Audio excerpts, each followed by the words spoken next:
Tell them to bring me my money.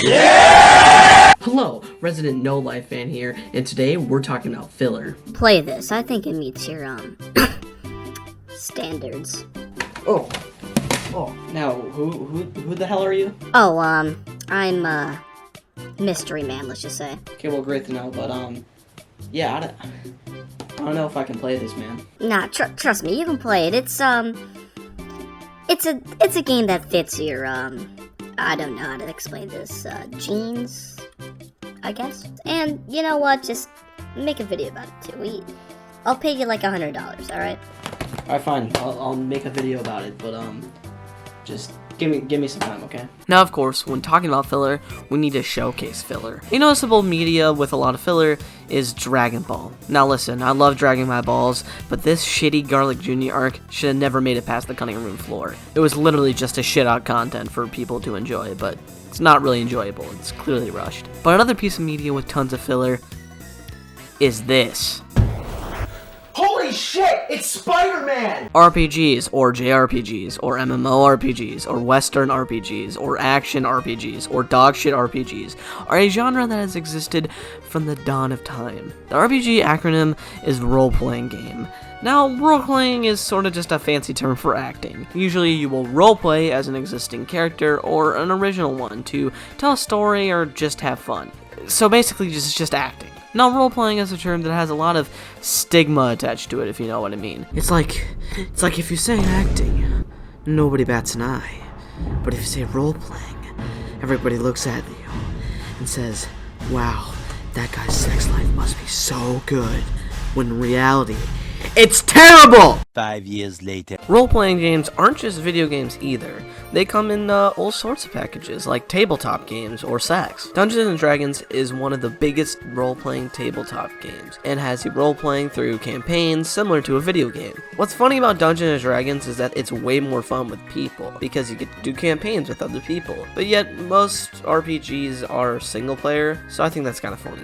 Anyways, RPGs went through a massive evolution in the form of video and audio, when some Japanese people said, you know what, let's make a game called Quest. Yes, Ricky? What if we make it a quest about dragons? You know what, Ricky? Great idea. Now, Dragon Quest is one of the most famous RPG games, but surprisingly, it was not one of the first. In fact, the West were the true pioneers, with PC games like Ultima and Black Onyx. But Dragon Quest was one of the first console RPGs, and also popularized RPG tropes like turn-based combat, over-the-top characters, fantasy-based stories, lots of dialogue, role-playing elements like a leveling up system and stats. But Dragon Quest was made in Japan, and because of that, it's actually in a subgenre of RPGs. JRPGs, or Japanese role-playing games. JRPGs are RPGs made in Japan, and they are by far the most popular RPG franchises. Pokemon, Final Fantasy, Dragon Quest, Shin Megami Tensei, Honey Pop, all these games, and more, fit into this mold. JRPGs usually feature turn-based combat even to this day, but modern games are starting to evolve into a more action-focused combat. So yeah, they become action RPGs.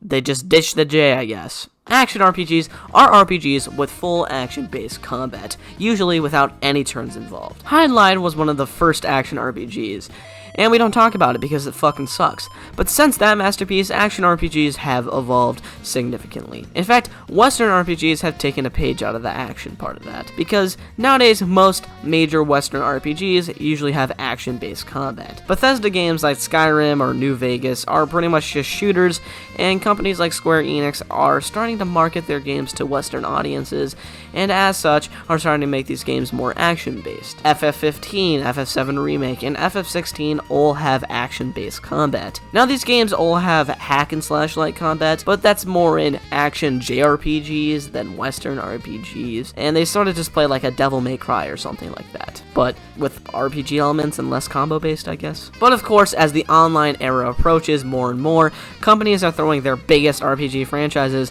into the massive multiplayer online genre, or MMO. FF14, Dragon Quest X, SMT Imagine, all of these are MMORPGs with varying levels of success. But of course, there is World of Warcraft, arguably the biggest MMORPG. grinding. So that is a brief summary of the history of RPGs. Now, we're going to take a look at the games of the genres to see just how great they are. Hey, you. You're finally awake. Hey, I'ma keep it real with y'all. I get no bitches. Absolutely zero play. Skyrim is a Bethesda game, and as such, it's barely a complete game. Skyrim is fucking broken, and I don't even really think it's debatable. It's just a complete bug of a game. Still great, Skyrim is also barely an RPG. It really doesn't actually let you impact the story at all, and while the character interactions are nice, they're nowhere near as good as something like a New Vegas or any of the previous Elder Scrolls games. The game is overall a Western action RPG with a huge open world. The main gameplay has you taking down quest lines and improving your skills, and it's pretty fun. Tons of magic to use against a bunch of enemies and dragons. It's a fun game, but my issue is that it kinda sucks as an RPG, like I already said, and none of your choices truly matter in the long run, only really in the short term. And in my opinion, Oblivion does better in this area. But overall, I would give it like a Quandale Dingle out of 10. You know, it's funny, it's fun, it's goofy, but like, is it really that great? Put the money in my ass, nigga! Fucking failure, Peter. Okay, now I've talked about this franchise way too much, so I'll just keep it brief. Shin Megami Tensei is great, because it is different. The darker tones and mature themes make Shin Megami Tensei a unique JRPG. It's not just titties everywhere, or generic anime tropes, it truly forms its own identity. Just like Pokemon, you capture different monsters, or in this case, demons. But it does it in a more interesting way, in my opinion, where you actually talk to the demons instead of just shucking a ball. And also, SMT did it first, so it was most likely a pretty big inspiration to Pokemon. SMT also has been notorious for its difficult gameplay, which in my opinion, this reputation has earned well. Nocturne can get super hard, but in my opinion, Digital Devil Saga is even harder, with some of the most difficult boss battles in RPG history. Like I said, I wanted to keep it brief because I've already talked about SMT a lot, and I'll probably continue. So yeah, SMT gets a 0 titties out of 10.